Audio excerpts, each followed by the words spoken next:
Serge Lutens «Берлинская дева». Чаще всего я пользовалась вот этим парфюмом. Как-то так сразу в начале осени мне стали делать комплименты на его счет. Просто этот парфюм имеет бешеный шлейф, какой-то нереальный шлейф. Шлейф от него идет гораздо сильнее, чем если и вот я когда стою на месте, это не так пахнет, как тогда, когда я иду. В общем, парфюм очень интенсивный, очень сильный, стойкий, очень стойкий. Его нужно совсем чуть-чуть, возможно, даже использовать намазом, не распылителем, а намазом. Ну, в общем, короче говоря, это был мой фаворит из всех моих осенних фаворитов. Вот так вот. Дальше мой фаворит, о котором я говорю в видео о своей коллекции Шалимар. Этот парфюм Шалимар Суфле или Суфле. Тоже так получилось, что я решила его использовать осенью. Летом я им пользовалась тоже, но как-то летом у меня не очень сложились с ним отношения. Я даже его уже положила в коробочку и спрятала в шкафчик на следующий сезон летний. Но потом что-то, как-то вот какая-то недосказанность у меня с этим Шалимаром. И я решила достать его и дать ему еще один шанс по-другому заиграть в более прохладный период времени. Да, он действительно совершенно иначе себя ведет, выходит более такая теплая, сладкая ваниль из него. Не так, как летом, это точно. Но вот эта вот сырость у реки, которую я описывала в своем видео про Шалимары, она все равно присутствует. Как-то я не могу от нее избавиться. Даже не могу сказать, что она мне не нравится, потому что я сама выросла у реки, и мне этот запах до боли знаком. Но вот что-то как-то... Ну, в общем, этот Шалимар мне нравится все больше и больше. Еще хочу его, наверное, оставить на зиму. Посмотрим. Так что вот тоже был моим таким вот фаворитом этой осени. Дальше, конечно же, самым таким крутым фаворитом этой осени это был вот этот вот лак от Шанель. Не видно, он прозрачный лак от Шанель. Называется Le Vernis Nail Gloss номер 530 Rouge Radical. Радикально-красный цвет. Просто дико влюбилась я в него. Он мне безумно нравится. Лак, который кажется таким вот прозрачным на вид, вроде как он ни о чем и никакой. На самом деле оказался очень даже какой. В настоящий момент у меня ногти покрыты этим лаком как топом, но этот лак можно носить как самостоятельный лак. Несмотря на то, что он такой прозрачный, он очень хорошо пигментирован. И видите, вот я его переливаю, и вот то, что тут остается пустое место, оно красное, то есть на стекле остается хорошо пигмент красный. Лак смотрится как стекло на ногтях. Он очень хорошо перекрывает, вообще не хуже, чем обычный лак, перекрывает ногтевую пластину в 2 слоя. И чем больше наносишь, тем темнее он смотрится. То есть с одним слоем он такой более оранжевый, с 2 слоями это уже более красный, с 3 совсем такой вот красный. Лак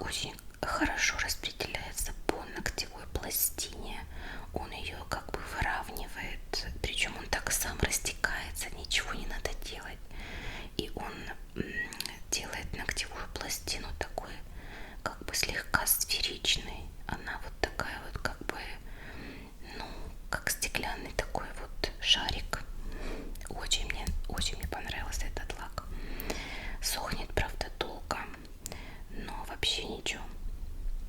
Короче говоря, зачет этому лаку.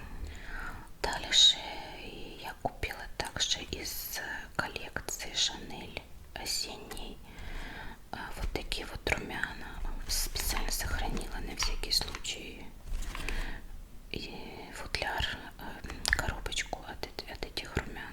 Вот так вот они называются. Вот так вот они называются. Вот такой вот у них номер 320. Руж Профонд. Чем же мне понравились и подошли эти румяна?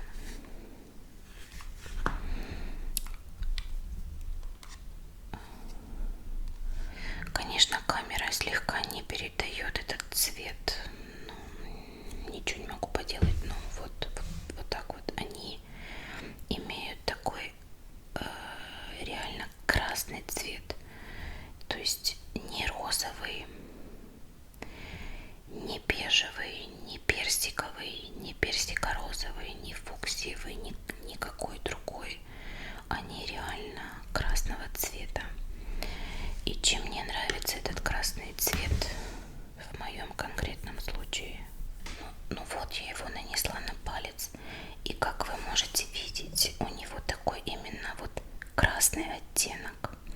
Не розовый, не персиковый, не бежевый, не какой-либо еще. Именно вот такой вот красный цвет. Именно красный.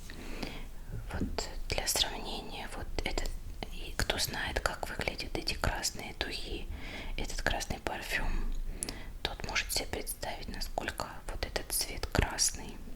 Именно красный. Чем мне нравится именно этот красный цвет?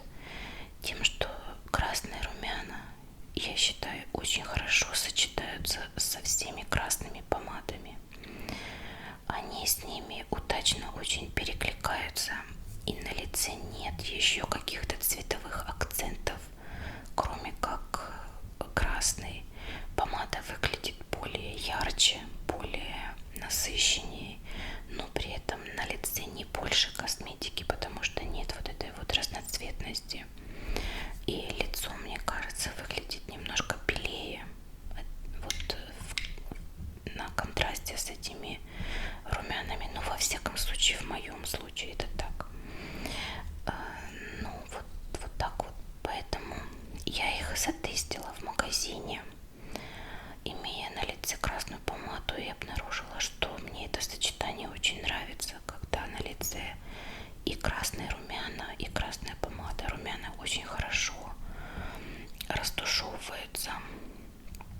То есть переборщить с ними, как и со всеми шанелевскими румянами, трудно. Возможно, конечно, но трудно. Они довольно интенсивные, имеют такой цвет. И, кстати, смотрятся они реально естественно. Это именно естественный кроваво-красный румянец, а не персиковый или там еще бежевый, что в принципе я считаю неестественно. Когда у нас красные щеки от физической нагрузки, мы именно имеем вот такой вот цвет. Вот я на руку нанесла. Вот так вот. Вот это, конечно, густо я нанесла. Но чтобы вы понимали, но я не бьюти-блогер, я не умею передавать цветы. Мне это трудно. В общем, надеюсь, я понятно объяснила, для чего нужны красные румяна.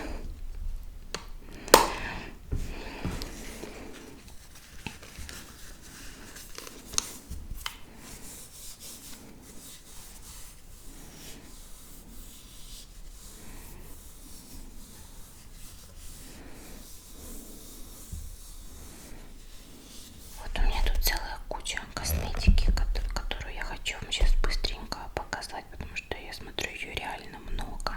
Значит, вот такие вот тату я использую как базу. Они ярко-фиолетовые. Я использую как базу для вот таких вот пигментов от MAC. Я покупаю пигменты от MAC не в оригинальной упаковке,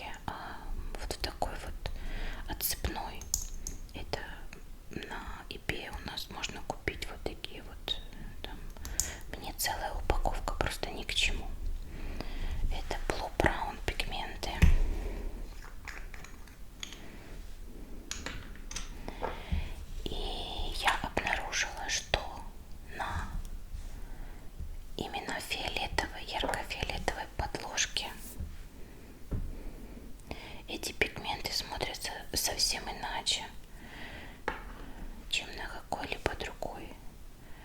В общем, от подложки зависит тоже, как смотрятся пигменты. Ну вот Blue Brown, и за счет этой фиолетовой подложки еще добавляется фиолетовый цвет. Вот. Вот так вот выглядят пигменты.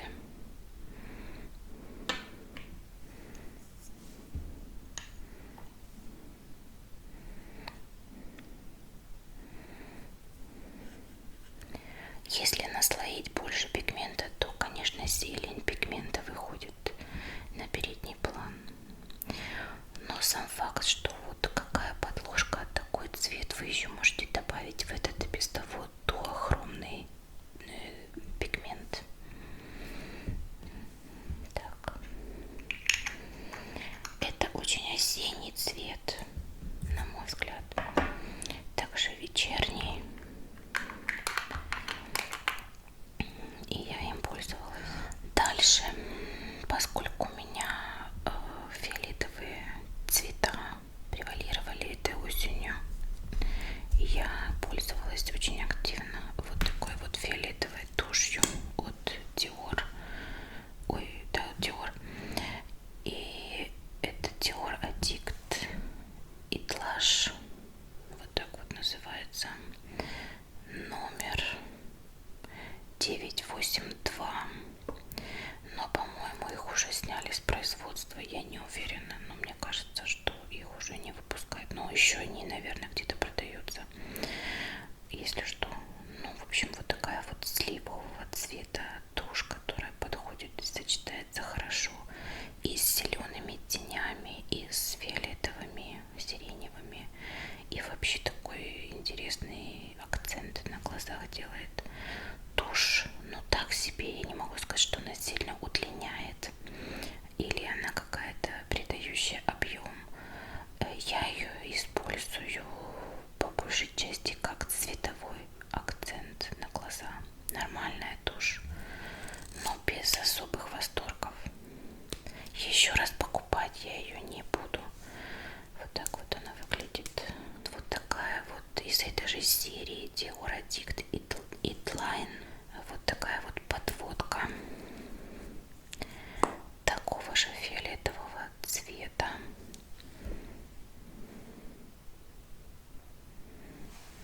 Вот так вот она рисует. Такой же фиолетовый цвет, но подводка так себе тоже, но разве что как цветовой момент. Ну и еще от Dior у меня вот такие тени, которые называются Dior Fusion Mono 871 номер Олимп.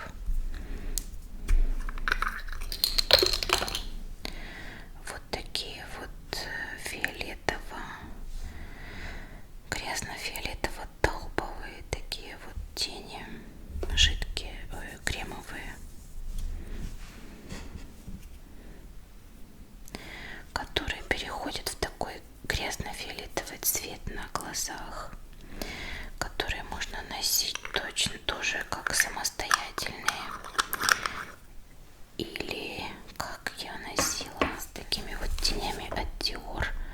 Это, по-моему, лимитка Dior Mono Kingdom of Colors номер 045 Fiery Grey. Это такой интересный серо-фиолетовый цвет, серебристо-серо-фиолетовый цвет. И фактура у этих теней тоже очень такая забавная. Вроде как они смотрятся такими серебристыми. Вот сейчас камера, в принципе, передает этот цвет. Так, он так и смотрится. Но когда наносишь на глаза, они такие... Идет такой фиолетовый какой-то цвет. Не знаю. Вот это я на эти тени нанесла. Ну, в общем, они такие интересные. Интересно смотрятся на глазах. Они и не серебристые, и не серые и не фиолетовые. И не поймешь какие. Но цвет такой интересный. Осенний или вечерний.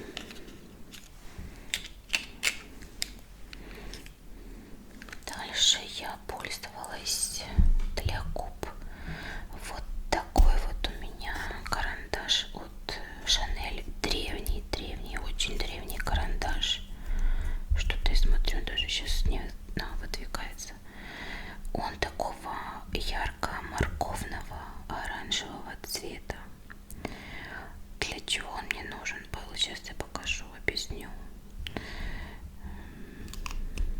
Он мне нужен был для того, чтобы я могла себе сделать помаду под вот этот вот мой шелковый шарфик, который тоже был фаворитом осени в этом году. Этот шарфик вы могли видеть при распаковке одной моей посылки. На моем канале есть распаковка посылки, где я распаковываю компакт-диски нового альбома Анны Нетребко. И там в подарок от фирмы Шапар я получила вот такой вот шарфик, такую косынку. Очень мне она понравилась, надевать ее под плащ. Но у нее, к сожалению, такой цвет коралловый. Это не мой цвет. У меня совершенно другой цветотип. Но тем не менее я ее носила. Я считаю, что с помощью косметики можно подогнать свой цветотип под любой цвет. Но в моем арсенале не оказалось коралловых помад. Поэтому вот так вот, кстати, выглядит этот шелковый платок. Это косыночка. Здесь в виде таких вот камешков, ювелирные изделия. Шапар — это ювелирная марка. Сейчас я нюхаю эту косыночку, и она пахнет моим Шалимар суфле и парфюмом очень сильно. Поскольку у меня не было коралловой помады под этот шарфик, а он расположен очень близко к лицу, мне нужно было из подручных средств соорудить что-то, потому что покупать коралловую помаду я не хочу. Я вряд ли буду ее носить. Но у меня есть вот такая помада, которая очень сильно перламутровая. Называется она Rouge Pour Couture номер 59. Но, по-моему, у нее было название Мелон, дыня. Вот такой вот персиковый с золотым шиммером, с очень большим количеством золотого шиммера. То есть она почти коралловая, но она больше такая, она больше перламутровая такая, с золотом. Вот, да, она тоже коралловая. В общем, я брала вот этот контурный от Шанель и рисовала контур и сверху этим пользовалась этой помадой, и у меня получалась такая вот персиковая помада. Но не передает моя камера, ну не знаю, я не умею передавать цвет. Ну вот так вот, пожалуй. В общем, все это вместе сливалось, перекликалось вот с этим шарфиком. Вот. Ну а так вообще коралловый цвет не мой. Так, дальше еще моя помада, которой я пользовалась этой осенью, 869 Rouge Masai, красная Масай. Каждый раз, когда я читаю название этой помады, у меня в памяти всплывает книга «Белая Масай». Есть такой фильм «Белая Масай». Написала его одна шведка, которая написала эту книгу, по которой был снят этот фильм.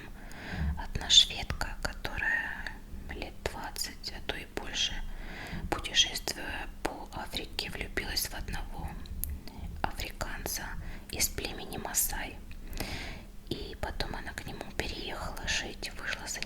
замуж и жила в его деревне. Очень интересный фильм. Если кто не видел, посмотрите. Вот так вот напомнил мне название «Красный Масай». Так, дальше это еще одна вот такая помада от Guerlain. Это тоже была лимитированная коллекция. Я вижу это по вот этой вот сеточке. Вуаль, такая вуаль на ней как бы надета. Помада называется Мадам Патифоли, 860 номер. Эта помада у меня давно, не помню какой год, лимитка была осенняя. Выглядит она вот так. У нее, ну, камера ее делает совсем уж такой малиновой. Она действительно малиновая, но не, ну, такой вот у нее красно-малиновый цвет. Одновременно глубокий такой вот, но в то же время яркий такой. Ну, то есть вот у меня кроваво-красные ногти, и вот так вот выглядит эта помада. Здесь она как бы такая более фуксивая, но в ней больше, все равно больше красного. Она более красная. Не знаю, может быть, так видно. Ну, помада красивая. Пользуюсь я ею не так часто. Так, дальше это тени Шанель. Зеленые тени Шанель.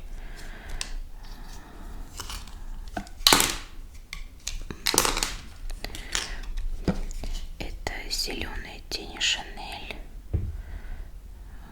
которые называются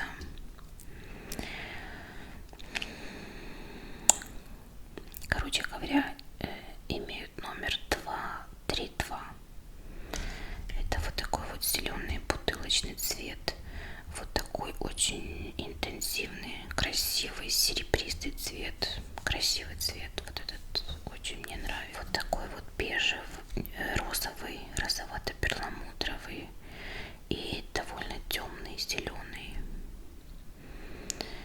Вот я очень люблю зеленый цвет и зеленые тени. И считаю, это хороший осенний такой вот, хорошая осенняя палитра. Это вот еще одни такие тени, но из этой палетки я пользовалась только одними больше всего. Это вот такого красивого синего цвета палетка от Marc Jacobs. Вот так вот они открываются.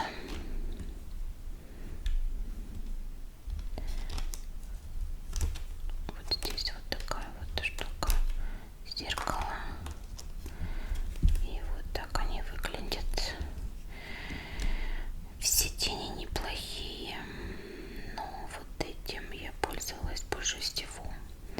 Это такой вот на вид бордовый цвет с крупными, явно видными такими блестками.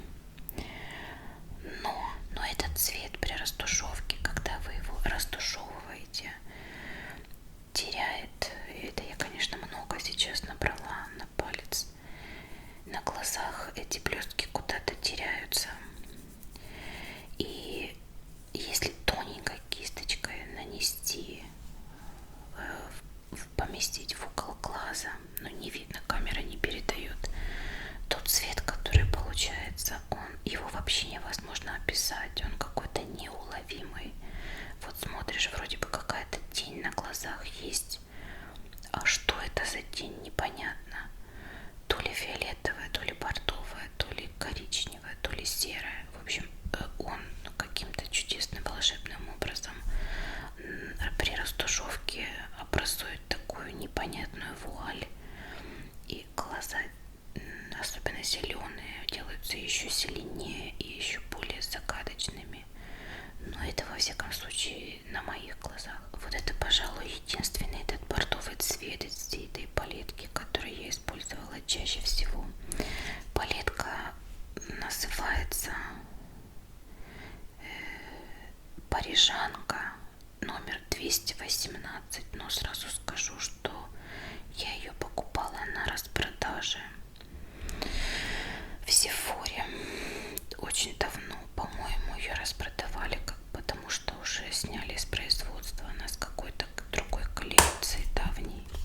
на всякий случай, кому интересно, 218 номер. Это помада. Я, по-моему, уже показывала эту помаду в видео о том, что в моей сумке, которая есть у меня на канале. Ну вот я тоже часто пользовалась этой помадой. Это вот такая вот помада Rouge Allure от Chanel Elegante номер 149. Вот такой очень темный цвет, очень темный, вишневый, не знаю, матовый он или не матовый, но очень темный. Он не очень глянцевый, но и, наверное, не глухой матовый. Помада действительно вот соответствует своему названию. Она очень элегантная. Она хоть и такой у нее вампирский такой немножко вид, но вот этот подтон такой бордовый делает губы элегантными, не только вампирскими. Объяснила, понятно? В общем, вампиры тоже могут быть элегантными. Так, ну все, с косметикой, пожалуй, все. Очень долго получилось. Ну, продолжим дальше. Итак, продолжим дальше. Конечно же, моим фаворитом этой осени были очки, которые я купила в этой коробочке. Очки от Dolce & Gabbana. Про них я уже рассказывала в своем видео о сувенирах, привезенных с Сицилии. Так что, кому интересно, можете заглянуть, я там рассказываю более подробно. Эта коробочка у меня здесь, как видите, не случайно, и я уже ее использую вовсю. Я в нее складываю косметику, которую я намереваюсь использовать там в ближайшую, допустим, на этой неделе. Я в нее складываю, чтобы мне не искать по всем шкафам все мои помады и так далее. В общем, это удобно. Я собираю, допустим, на неделю румяна, тушь, помады, которыми я хочу краситься, тени, пудры, и складываю их сюда. И так у меня и косметика не залеживается, которой я не пользуюсь, и я стараюсь как-то использовать все свои продукты. Вот для этого я ее использую. Но в данном конкретном случае сегодня я сюда сложила все свои часто используемые средства косметики декоративной за осень. А в этой коробочке находились очки. Такие вот очки. Это вот так. Очень они мне пришлись кстати этой осенью, поскольку они имеют не очень большую степень затемнения линз. Линзы такие светло-голубые, и на не очень яркое, жаркое солнце они то, что нужно. Но более подробно я о них рассказываю в видео про сувениры.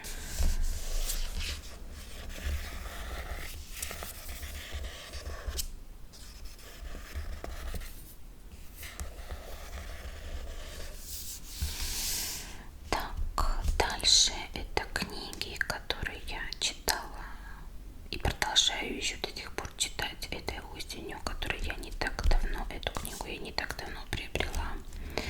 Книга моя на немецком языке, поскольку я живу в Германии и у меня нет возможности купить на русском. Это книга Лизы Элдридж, знаменитой визажистки, которая называется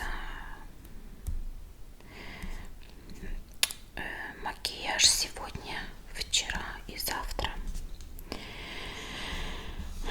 Вообще-то история мейкапа, история макияжа. Приобретая эту книгу, я не сильно вдавалась в подробности, о чем она, поскольку Лиза Элдридж мне интересна сама по себе. Я давно смотрю ее канал на YouTube, и я была уверена, что это про макияж, что мне всегда интересно. Но я немножко ошиблась, потому что оказалась действительно захватывающей и интересной в том смысле, что она повествует о и реально о истории макияжа. Даже я не знаю, как это слово перевести на русский язык. То есть это книга о том, когда и как начали люди краситься, наносить на себя краску, на лицо, на тело. Она пишет в самом начале книги, что это наносить краску на лицо, краситься, это естественно для людей. Они это делали еще во времена, когда бегали за мамонтом. Также книга разделена на отделы по цветам. Каждому отделу принадлежит цвет: красный, белый и история об этом цвете. Например, о красном, о белом, в каких случаях и как использовали красный цвет в макияже там, на протяжении разных веков, на протяжении всей истории, как использовался красный цвет, как использовался белый цвет. Все эти ее статьи, вся эта книга, она основана на научных статьях, ссылки на которые она дает тоже в конце книги. Можно найти научные авторов научных этих статей, на которых она основывает эту книгу. В общем, интересно. Я еще нахожусь в процессе, буду читать. Если кому-то интересна история использования краски на лице человечества, то вот эта вот книга про это. То есть это не книга про то, как надо правильно краситься. Это именно история такая. История, как с чего все начиналось и что означает тот или иной цвет в макияже. Вот, например, здесь о временах Марии Антуанетты, как использовался тот или иной цвет. Вот, например, раздел о белом цвете в макияже, в истории макияжа. Вот такие разные картины. Так, дальше я хочу еще рассказать вам о своем осеннем фаворите, о вот таких вот конфетах Моншери, которые являются моими любимыми конфетами. Я их очень люблю. И почему они находятся у меня в осенних фаворитах? Потому что производитель этих конфет уходит в отпуск во время летних месяцев на 3 месяца, а то и больше, и возвращается только в сентябре. Поэтому в сентябре и в октябре я эти конфеты начинаю поглощать в неограниченном количестве, и посему они являются для меня фаворитами именно осенних месяцев. Вот производитель этих конфет уходит в отпуск, закрывается вся фабрика, и эти конфеты не производятся, поскольку они считают, что они не могут сохранить то качество конфет в жаркие времена года, в жаркие месяцы лета.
черешня, которая находится внутри, она такая хрустящая. Она так прямо, ну вы, наверное, слышали сами. Конечно, если бы вместо алкоголя здесь было что-то другое, мне бы, наверное, нравилось еще больше. Но из всех вот этих вот конфет мне нравятся только с алкоголем, мне нравятся только эти. Другие конфеты с алкоголем я не люблю. Так что дело тут только вот в шоколаде и в том, как они сделаны. Именно вот это вот хрустящая такая, хрустящий такой вот шоколад.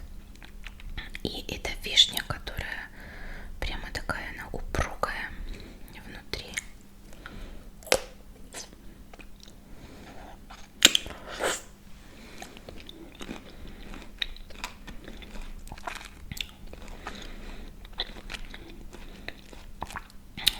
Очень нравится.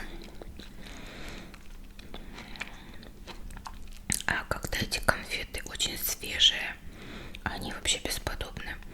Но если у них вышел срок годности, то их лучше выкинуть, их лучше не есть. Они невкусные.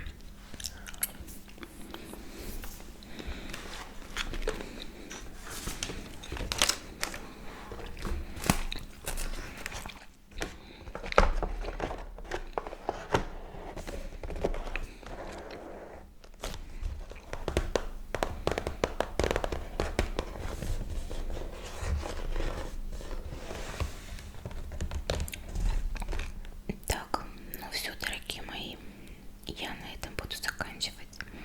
Это были все мои фавориты осени. Хоть осень еще не закончилась, но для меня осень уже закончилась, поскольку до конца осени, до самой зимы я буду находиться в длительном путешествии в теплых краях, и там уже будут совершенно другие продукты, совершенно другие фавориты, не осенние. Напишите мне, пожалуйста, под видео, как вам нравится такой формат видео, продолжать мне снимать видео о моих фаворитах или нет, что вам понравилось больше всего из того, что я показала. Может быть, у вас есть какие-то другие идеи, что бы вы хотели видеть или слышать по поводу моих фаворитов. И если вам понравилось, ставьте, пожалуйста, лайк. Если не понравилось, ставьте дизлайк, чтобы я тоже видела. Реагируйте как-то на мои видео. Чем больше вы будете мне писать под видео и реагировать, тем больше мои видео будут становиться лучше для вас, потому что я буду знать, что вам нравится, что вам нужно, что не нужно. Вот, ну, в общем-то, это все. Возможно, когда выйдет это видео, я уже буду находиться в пути, в путешествии. Кому интересно, где я буду и как будет проходить мое путешествие, можете наблюдать за этим в мой инстаграм, ссылка на который будет под этим видео. Я желаю вам всего доброго. Пусть ваша осень будет не скучной и не введет вас в депрессию. Ну все, я прощаюсь.